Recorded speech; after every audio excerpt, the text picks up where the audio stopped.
Praise the Lord. ஒரே ஒரு வசனத்தை கூட காண்பித்து கொடுக்கிறேன். நீதிமொழிகள் 10வது அதிகாரம் 24வது வசனம்.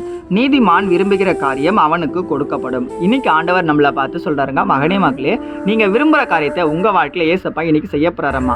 ஆனா நம்ம என்ன பண்ணணும் தெரியுங்களா? நீதிமானா வாழ்றதுக்கு நம்மளை ஒப்பு கொடுக்கணும்னு சொல்லி இன்னைக்கு ஆண்டவர் நம்மளை பார்த்தாங்க சொல்றாரு.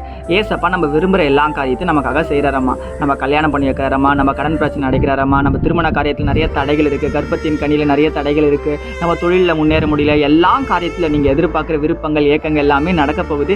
ஏசப்பா உங்க லைஃப் ஆசீர்வாதமா நடத்த போறாரு. நீங்க விரும்புறது நீங்க பெற்றுக்கொள்ள போறீங்க. ஆனா நீங்க என்ன பண்ணணும்? நீதிமானா வாழணுங்க. நீதிமானா எப்படி வாழ முடியும்? நீதிமான் அப்படின்னா ஆண்டவராகிய இயேசு கிறிஸ்துவை யாரெல்லாம் ஏற்றுக்கொள்றாங்களோ அவங்க எல்லாருமே நீதிமான்கள்ங்க. நம்ம ஏசப்பாவை ஏத்துக்கிட்டா மட்டும் போதுங்க, நம்ம வாழ்க்கைக்கு தேவையான எல்லா காரியத்தையும் ஏசப்பா நமக்காக செய்வாருங்க. இவையெல்லாம் கூட கொடுக்கப்படும் தான் வசனமே சொல்லுது. அப்போ கூட கொடுக்கப்பட்டோம்னா நம்ம என்ன பண்ணோம்? தேவனுடைய ராஜ்யத்தை தேவனை தேடுற ஒரு பிள்ளையா நம்ம மாறணும். நீங்கள் ஏசப்பாவுக்கு உங்களை ஒப்பு கொடுங்க. அவருக்காக உங்களை வாழ்றதுக்கு ஒப்பு கொடுத்து நீங்கள் வாழும்போது நீங்கள் நன்மையான காரியத்தை இன்றைக்கே பார்க்க போறீங்க. விசுவாசிக்கிறீங்கன்னா ஆமீன் போட்டுக்கோங்க. இது போல வசனங்களுக்கு ஃபாலோ பண்ணிக்கோங்க. God bless you. ஆமீன்.